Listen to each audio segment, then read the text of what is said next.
A Lagos court has ruled that the producers of the 2023 Nollywood movie Gangs of Lagos and Amazon Prime must apologize for their portrayal of the Eyo Masquerade and the Isaleko community. The decision comes nearly 2 years after the Isaleko Descendant Union filed a lawsuit against the filmmakers for misrepresenting their cultural heritage. The movie sparked backlash when it was released in 2023.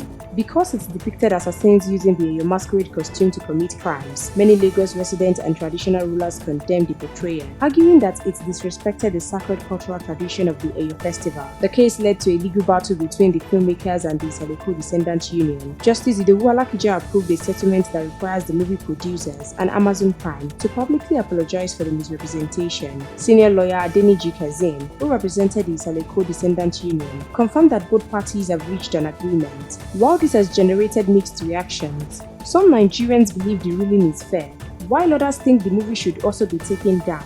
Some supported the ruling, saying cultural symbols should be respected in movies. Others argue that the Eyo festival has been linked to violence in real life, making the movie's portrayal somewhat accurate. Although the filmmaker have agreed to apologize, some Nigerians believe further action should be taken, such as removing the movie from streaming platforms and compensating the affected community.